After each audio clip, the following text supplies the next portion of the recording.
அன்பிற்குரியோரே, சீனாவில் உள்ள மத்திய சிறையின் தலைமை அதிகாரி அந்த சிறைக்குள் வந்தபோது சகோதரி வாங் சற்று அதிகமாகவே பயந்து போனார்கள். அந்த இரக்கமற்ற அதிகாரி அநேக கிறிஸ்தவர்களை துன்புறுத்தினவன். சில நாட்களுக்கு முன்புதான் சகோதரி வாங் அந்த அதிகாரியிடம் கடுமையாக அடியும் மிதியும் வாங்கியிருந்தார்கள். சிறைக்குள் வந்த அதிகாரி, சகோதரி வாங் அவர்களே, நீங்கள் என் சகோதரிக்காக ஜெபிக்க வருவீர்களா? அவள் கால்கள் உணர்வற்றவளாக படுத்த படுக்கையில் கிடக்கிறாள் என்றார். சகோதரி வாங் சிரித்த முகத்துடன் அந்த அதிகாரியின் பின்பாக அந்த அதிகாரியால் சிதைக்கப்பட்ட தன்னுடைய கால்களை இழுத்து இழுத்து நடக்க ஆரம்பித்தாள்.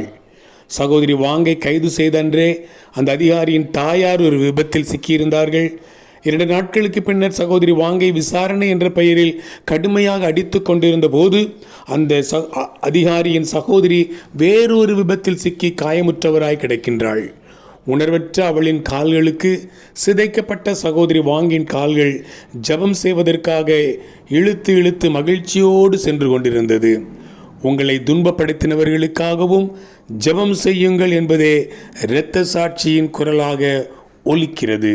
வாழ்த்துக்களுடன், ஜார்ஜ்.